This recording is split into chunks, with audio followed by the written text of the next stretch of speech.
conversation is they need to pay Sam Darnold or not. I heard a lot of people making great points for both sides, okay? Understand both sides completely. But is JJ even experiencing a rookie year of it at all? Because he had surgery before the season even started.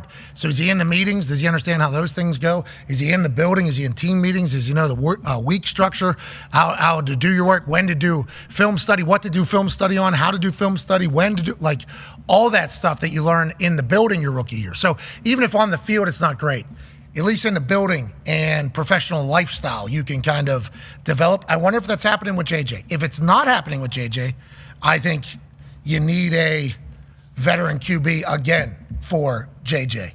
Now, is it Sam Darnold, who has played very, very well in your offensive scheme and has come back to the guy who was picked number three overall at one point? Like, do you keep him around because you're having success? Can you keep him around with how much money you've given to the offense in Justin Jefferson and everything like that? Because with how Sam Darnold's playing, these contracts that people are getting, and depending upon what happens this season for the Vikings, very difficult division, the NFC North, very difficult. But if they win a playoff game or they do something along those lines where the fans just get like jacked up and excited, I don't know how you're going to be able to just move on from him. But also, his money is going to go through the roof if he does that. Trevor Lawrence got, $55 million a year? Yeah. Hasn't really, obviously high pick. Hasn't really won enough. We think he will, though. Let's go, Trev. Oh, yeah. Pulling for you, Trev. Don't want that. But it's like Sam Darnold will then be a proven winner. Sam Darnold will be a guy that has on film an ability to have pinpoint accuracy, playmaking ability, and the leadership that everybody would want out of a franchise guy.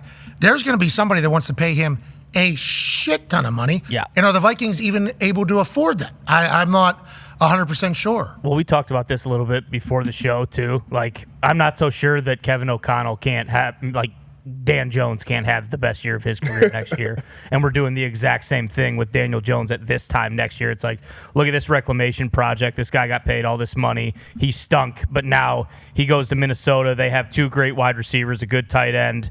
And KOC is he's a quarterback whisperer. So, like, no one thought the Vikings were going to, this is before when McCarthy got hurt, it was kind of just like, oh, we'll see with the Vikings. Like, no one was expecting them to be as good as they are right now. Like, I could see, because Sam Darnold he's going to get like a Baker type contract. Like, there's just no way. What's that, like $45 million? Yeah. Somewhere in that range. 45. And Wait, per year? No, it's like 40. I think his is like 40 or something like that, wasn't it? Was it 40 million or something? Baker. Baker got like 55 guaranteed because Gino got the 3 years, 3 years 100. And I thought Baker got 3 year 100.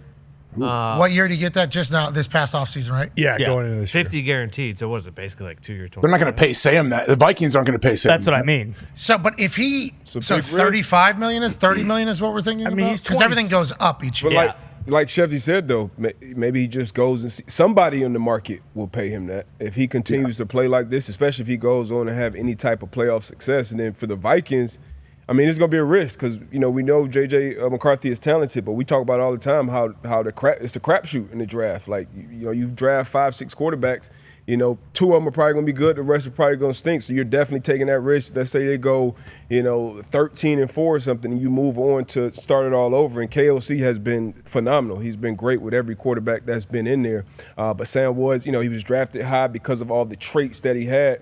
And even before he got to Minnesota, a lot of the people, I guess, in the know were like, hey, Sam Darnold, I forgot who came on the show, was like, hey, everybody liked Sam Darnold except the Jets. So maybe sometimes you figure things out, kind of behind the scenes. And Bill said that. And then he's had an opportunity with great weapons around him as well. So if you are making that bet on J.J. McCarthy, he's in a great situation. But it's going to be a tough decision for the Vikings, but somebody will pay Sam Darnold if he continues to play this north of $40-45 million a year. And to your point, Ty, KOC. Yeah.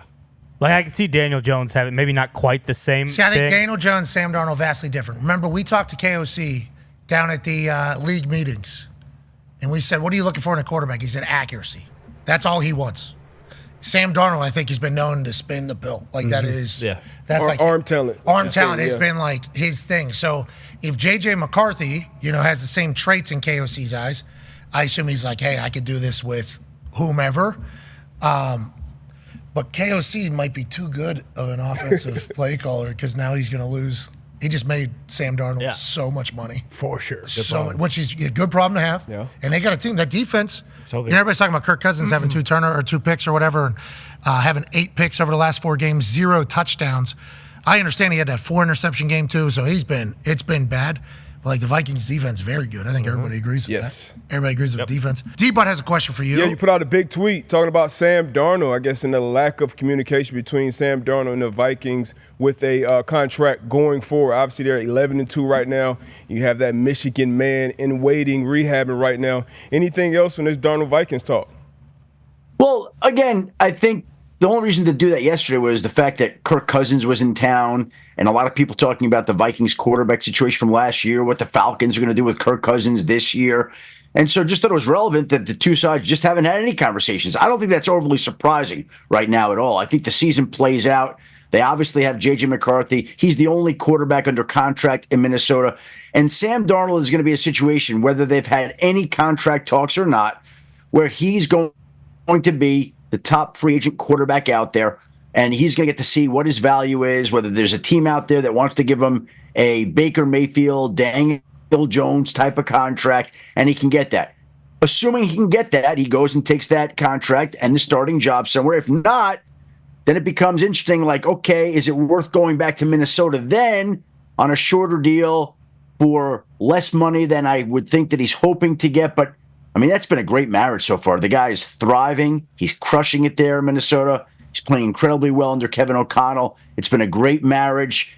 And the Vikings are going to need somebody to make sure that J.J. McCarthy's back, whether that's Daniel Jones, who they brought in here to get a feel for the organization, or whether that's Sam Darnold. I think the market will determine that by how much interest he does or doesn't get once he becomes a free agent. Let's just talk about a perfect match there between Kevin O'Connell and Sam Darnold. Sam Darnold's always had ball placement talent, right? Always been able to spin it. It's just decision-making and situational football in the situation he was in that everybody thought was potentially his issue. We talked to Kevin O'Connell down at the league meetings, and we said, what's the most important thing for the quarterback that you're getting? He said, accuracy. Accuracy is the most important. I think Kevin O'Connell thinks that he can draw up a play for any quarterback as long as they're accurate. Obviously, Jordan Addison goes for 3 touchdowns. Justin Jefferson goes for 2 touchdowns. Sam Darnold is going absolutely berserk this year, and I don't think he'll win Comeback Player of the Year because, remember, Comeback Player of the Year is no longer you stunk and then you got good again. Yep. That is certainly a different way to view it, but he's getting paid $13 million this year, right? I think is the number that he's making to be their quarterback. That's obviously vastly different than what he could make in this entire thing, because I just assumed that they would want him back because J.J. McCarthy, we don't know if he's in the building, not getting a rookie year here. But if you sign Sam Darnold to a 3-year deal, 2 of those being guaranteed, you have an opportunity now for J.J. to watch somebody operate. But there's a chance he gets like massive money, right? Because of how he's playing phenomenal football right now. I think the goal will be to play yourself into a Baker Mayfield, Daniel Jones type contract. That's what I think. Like, everybody should make as much money as you can. If he can get a Juan Soto contract, a Pat McAfee contract, good for him. But I think you're talking about if he can get out there $30, $35, $40 million, something like that, that'd be outstanding, I would think, for Sam Darnold right now. If he gets a Pat McAfee contract, is there 13 employees also alongside of him that are getting those deals? I think that kind of gets a little bit lost in translation.